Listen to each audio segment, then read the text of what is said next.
बिस्मिल्लाहिर्रहमानिर्रहीम। सबसे पहले तो मैं आपका शुक्रिया अदा करता हूँ कि जिस तरह आपने मुझे रिसीव किया, यहाँ पे टाइम दिया, मैं अच्छे तरीके से यहाँ पे पहुँचा और बहुत रिलैक्स होकर मैं यहाँ पे रह रहा हूँ। तो अभी की वीडियो का मकसद ये था कि मैं इसमें कुछ डिटेल बता सकूँ जिस प्रोसेस से गुजर के मेरा वीज़ा प्रोसेस कंप्लीट हुआ और मुझे वीज़ा अलाउ हुआ। तो उसमें जो मेरी तरफ से एज ए एप्लीकेंट डॉक्यूमेंट चाहिए थे, सबसे पहले तो मुझे एक FRC होता है, फैमिली रजिस्ट्रेशन सर्टिफिकेट, जो नादरा की तरफ से इशू होता है, जिसमें फैमिली की सारी डिटेल्स आ रही होती हैं, पेरेंट्स और सारे बहन भाइयों के नाम आ रहे होते हैं, जो कि नादरा की तरफ से वेरिफिकेशन होती है कि ये आपके फैमिली मेम्बर्स हैं। ये आप S2 वीज़ा की बात कर रहे हैं। S2 वीज़ा जो होता है वो फैमिली के लिए होता है। जी जी। फैमिली जी जी। जिनके फॉरेनर्स यहाँ पे जो जॉब कर रहे होते हैं या स्टडी वीज़ा पे होते हैं, वो अपनी फैमिली को इनवाइट कर सकते हैं। फैमिली में जो लोग इनवाइटेड हो सकते हैं उनमें होते हैं पेरेंट्स, आपके ब्रदर्स एंड सिस्टर्स और parents in law. So you are in the brother category. Okay. इसके अलावा फैमिली में और ऑप्शन नहीं होता, जी जी। सिर्फ स्पेसिफिकली इन रिलेशन में ऑप्शन हाँ होता जी। था। तो मैंने उसी बेस पे अप्लाई किया था। जी जी। और उसमें सबसे पहला जो मेरा एक डॉक्यूमेंट मुझे चाहिए था वो FRC था, जो नादरा के ऑफिस से मिला। जैसे आजकल ये प्ले स्टोर में पाकिस्तान आइडेंटिटी के नाम से, पाक आइडेंटिटी के नाम से एक ऐप भी है, जिसके ऊपर ये आप ऑनलाइन बेस पे अप्लाई कर सकते हैं और आप रिसीव कर सकते हैं। लेकिन मैंने नादरा को ही प्रेफर किया, उनके ऑफिस जाके ये सर्टिफिकेट इशू करवाया। उसके बाद अगला प्रोसेस था, इसकी वेरिफिकेशन होती है, अटेस्टेशन होती है मोफा से, मिनिस्ट्री ऑफ फॉरेन अफेयर्स से। तो किसी भी सिटी में अगर कोई मोफा ऑफिस है तो वहाँ पे आप इसको अटेस्ट करवा सकते हैं। तो उसके लिए मैंने फिर ये लाहौर भिजवाया था, लाहौर मोफा ऑफिस से ही अटेस्ट हुआ। अटेस्टेशन के बाद ये मेरे पास वापस आया। फिर इसके बाद अगला प्रोसेस होता है, इसके लिए आपने इसकी वेरिफिकेशन करवानी होती है चाइनीज़ एम्बेसी से वाया जेरी ऑफिस। उसके लिए फिर मैंने पहले एक जेरी ऑफिस का प्रोसीजर है कि आपने ऑनलाइन उनकी अपॉइंटमेंट लेनी होती है। उस पर आपको एक अपॉइंटमेंट लेटर मिलता है। उस लेटर में आपका डेट और टाइम मेंशन होता है। उस टाइम के ऊपर आपने फिर जेरी ऑफिस पहुंचना होता है। और मेरी सारा ये जो प्रोसेस में मैंने देखा, या मेरे पास जो इन्फॉर्मेशन है वो ये है कि चाइना एम्बेसी के लिए या चाइना के वीज़ा प्रोसेस के लिए सिर्फ Karachi embassy, Karachi Jerry office और इस्लामाबाद जेरी ऑफिस, सिर्फ ये दो स्टेशन ऑपरेट करते हैं इसकी वेरिफिकेशन के लिए। सम हो इसकी वेरिफिकेशन के लिए फिर अपॉइंटमेंट मैंने जेरी ऑफिस इस्लामाबाद से ली। फिर वहाँ पे विज़िट किया, वहाँ पे उन्होंने फिर ये FRC जमा कर लिया। उसके बाद 5-6 दिन के बाद they called me to collect the verified FRC। तो फिर मैं दोबारा गया और फिर मैंने कलेक्ट करके ले आया। तो ये वेरिफिकेशन का प्रोसेस था इसका जेरी ऑफिस का, जो चाइनीज़ एम्बेसी से होता है। तो इसके बाद जो डॉक्यूमेंट्स मज़ीद मेरी तरफ से यानी एप्लीकेंट्स की तरफ से चाहिए होते हैं, वो FRC के बाद होता है पासपोर्ट आपका वैलिड होना चाहिए, और उसके बाद कुछ पिक्चर्स की ज़रूरत होती है, कोई 3-4 पिक्चर्स बनवा लें। और उसके बाद एक पुलिस करेक्टर सर्टिफिकेट ज़रूरी होता है। ये मेरे साथ भी वैसे ये हुआ कि मैं मतलब जो ऑनलाइन मुझे इन्फॉर्मेशन मिली थी उसमें करेक्टर सर्टिफिकेट का नहीं लिखा हुआ था, बट मैंने अपने तौर पे बनवा लिया। सम हो जब मैं वो लेके गया तो उसकी भी वेरिफिकेशन होती थी मोफा से, लेकिन मैं उसको वेरीफाई नहीं करवा सका था। बट जब उन्होंने मुझे बताया तो फिर मैं फ़ौरन ऑफिस गया और वहाँ से उसको अटेस्ट करवा के तो ला के फिर डॉक्यूमेंट्स के साथ मैंने जमा करवाया था।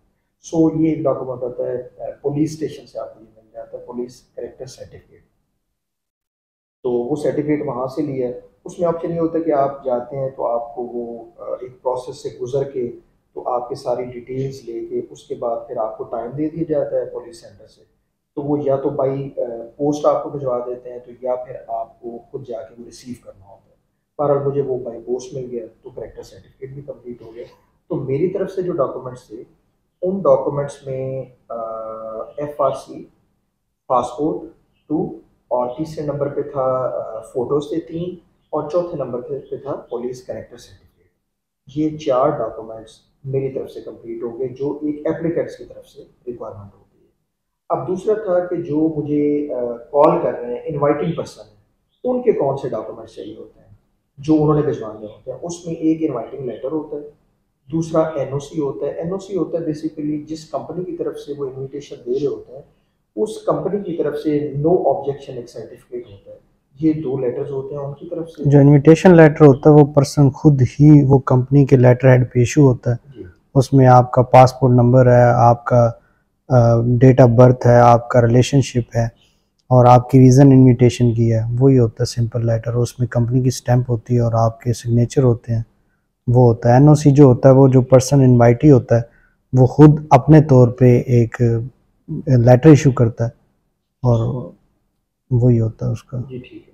ये 2 डॉक्यूमेंट्स हो गए। इसके अलावा इनवाइटिंग पर्सन की एक चाहिए होती है, उसके लिए आपको पासपोर्ट की कॉपी एक चाहिए होती है, एक रेज़िडेंस परमिट की कॉपी चाहिए होती है और एक और डॉक्यूमेंट होता है जो मैं कैरी नहीं कर सका था जब मैं जेरी ऑफिस पहुंचा डॉक्यूमेंट सबमिट करवाने के लिए, तो वहाँ पे उन्होंने मुझे बताया, वो था उनका जो वर्क परमिट होता है उसकी भी एक कॉपी चाहिए होती वो वर्क परमिट होता है और वर्क परमिट के ऊपर एक होता है स्कैन कोड। वो स्कैन कोड करने से जो आपकी इन्फॉर्मेशन आती है बेसिकली उन्हें वो कॉपी भी चाहिए है। होती यस, है। दे आल्सो सेड कि वो स्कैनेबल होना चाहिए। हाँ। तो ये जितने भी डॉक्यूमेंट्स हैं ये स्कैनेबल भी होने चाहिए। सो ये 5 डॉक्यूमेंट्स आई थिंक होते हैं इनवाइटिंग पर्सन की तरफ से। एक कंपनी लेटर नंबर 1, उसके बाद इनविटेशन लेटर नंबर 2, उसके बाद रेजिडेंस परमिट, पासपोर्ट की कॉपी और लास्ट पे आता है वर्क परमिट कार्ड की कॉपी। हम्म। तो ये सारे डॉक्यूमेंट्स प्लस जो मेरे थे जो मतलब एप्लीकेंट होता है उसकी तरफ से डॉक्यूमेंट, ये सारे डॉक्यूमेंट्स कंप्लीट करने के बाद फिर आप दोबारा जेरी ऑफिस से अपॉइंटमेंट लेते हैं। उस टाइम और डेट के ऊपर फिर आप विजिट करते हैं। फिर वो सारे डॉक्यूमेंट्स वेरीफाई करने के बाद आपसे वो कलेक्ट कर लेते हैं और उसके बाद कोई 1 हफ्ते का प्रोसेस होता है जिसमें वो वेरिफिकेशन के बाद आपको पासपोर्ट के ऊपर वीज़ा लगा के आपको कॉल करते हैं। फिर दोबारा आपने पासपोर्ट कलेक्ट करना होता है। तो जेरी ऑफिस में जाके मुझे जो 2 प्रॉब्लम्स हुई, वो स्पेसिफिकली मैं दोबारा अगर बता दूँ ताकि जो सुनने वाले लोग हों उनको ज़रा आइडिया हो जाए, वो इसके ऊपर केयरफुल रहें। एक पुलिस कैरेक्टर सुनने सर्टिफिकेट वाले होता लोग है, उधर है।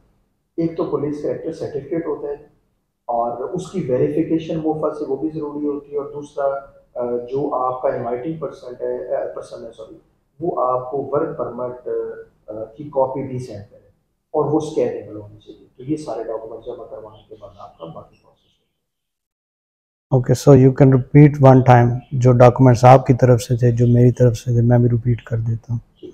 जो मेरी तरफ से डॉक्यूमेंट्स थे उसमें सबसे बुनियादी पासपोर्ट तो होना चाहिए आपका हम्म। वैलिड, उसके बाद एफआरसी अटेस्टेड होना चाहिए hmm. From the MOFA as well as from the Chinese embassy through Jerry office. Hmm. और तीसरा आपके पास फोटोज 3 होने चाहिए, वो भी रिक्वायरमेंट होती है। और उसके अलावा आपको चाहिए होता है आपका पुलिस करेक्टर सर्टिफिकेट और वो भी आपका वेरीफाइड बाई मोफा होना चाहिए। ओके, तो इसमें जो मेरी तरफ से डॉक्यूमेंट थे S2 वीज़ा के लिए जो फॉरेनर डॉक्यूमेंट प्रोवाइड करता है, एक उसमें आपका इनविटेशन लेटर होता है जो कि जो इनवाइटी होता है वो अपनी तरफ से इशू करता है। उसमें जो एक वो ऑनलाइन भी मिल जाता है टेम्पलेट, अगर किसी को चाहिए होगा तो वो हमसे भी ले सकते हैं। वो बड़ा बेसिक सा टेम्पलेट होता है, उसमें आप रीज़न बताते हैं, डेट ऑफ अराइवल बताते हैं, डेट ऑफ डिपार्चर बताते हैं और अपना एड्रेस बताते हैं और अपना पासपोर्ट नंबर और अपनी कंपनी का नाम और साथ में अपना एड्रेस और साथ में जो इनवाइटेड पर्सन होता है उसका पासपोर्ट नंबर, उसका नाम और उसकी डेट ऑफ बर्थ होती है। उसके अलावा एक एनओसी लेटर होता है जो कंपनी की तरफ से अपने एम्प्लॉय को इशू किया जाता है कि he can invite his brother और his relative to China and we have no objection for this. उसके बाद आपका जो इनवाइटी होता है उसका पासपोर्ट की कॉपी चाहिए होती है, उसका जो वीज़ा होता है रेजिडेंस परमिट होता है बेसिकली वो चाहिए होता है, उसके अलावा जो वर्क परमिट होता है वो चाहिए होता है, उसका वो कॉपी चाहिए होती है। So these are all documents for S2 visa. अगर ये सारे डॉक्यूमेंट्स मुकम्मल हों, वैसे तो जब मैंने ये सारे डॉक्यूमेंट्स कलेक्ट किए या इनको सबको मैंने अलाइन किया तो मुझे बड़ा मुश्किल प्रोसेस लगा। लेकिन मैं फ़ील करता हूँ कि अगर सारे डॉक्यूमेंट्स प्रॉपरली आपके पास कंप्लीट हैं, उसके बाद आपका सारा प्रोसेस आसान हो जाता है। या अच्छा, ये जो बात हो रही थी पुलिस करेक्टर सर्टिफिकेट की, ये सर्टिफिकेट भी आपका वैलिड होता है एक मखसूस टाइम पीरियड के लिए। यानी अभी अगर मैंने वो करेक्टर सर्टिफिकेट इशू करवाया है तो इसकी कोई वैलिडिटी है कोई 3 इयर्स तक। अगर विद इन 3 इयर्स मैं दोबारा चाइना आना चाहता हूँ तो मैं इसी को यूज़ कर सकता हूँ, मेरे करेक्टर सर्टिफिकेट की अलग से ज़रूरत नहीं होगी दोबारा से। लेकिन अगर उसके बाद मैं आना चाहता हूँ जैसे कि 2017 में मैं आया था, अब चूंकि 6 साल गुजर चुके थे तो इसलिए मुझे ये दोबारा बनवाना पड़ा। अदरवाइज वो एक मखसूस टाइम पीरियड होता है, उसमें अगर आप दोबारा आते हैं तो आपको उसकी जरूरत नहीं होती। तो आपको कितनी फीस पे करना पड़ी इसकी वीज़ा के लिए? हाँ, ये एक अच्छा सवाल है आपका। मुझे जो फ़ीस पे करनी पड़ी, जब मैंने एफआरसी का करवाया था तो एफआरसी की वेरिफिकेशन जो हुई थी सॉरी इसे जेरी ऑफिस से, उसमें एक पेपर के वो लेते हैं कोई 9000 के करीब। तो मेरे चूंकि PKR? 2 पेपर्स के ऊपर वो सारी फैमिली की डिटेल आ रही थी, तो इसलिए फिर वो उस पर कोई 18,000 PKR उस पर हमारे चार्जेस आए थे, सिर्फ एफआरसी की वेरिफिकेशन।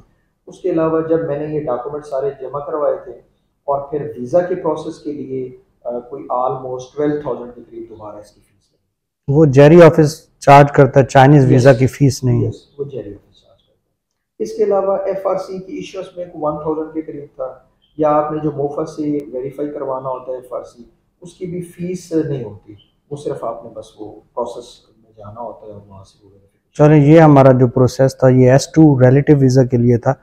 तो बाकी जो वीज़ास हैं उसके लिए भी हम एक अलग से प्रोग्राम करेंगे, उसमें हम आपको सारी डिटेल शेयर करेंगे कि आप कैसे चाइना में विज़िट कर सकते हैं और आपके लिए कौन सा वीज़ा सूटेबल है, कौन सी कैटेगरी में आप फॉल करते हैं। तो we will discuss on that letter.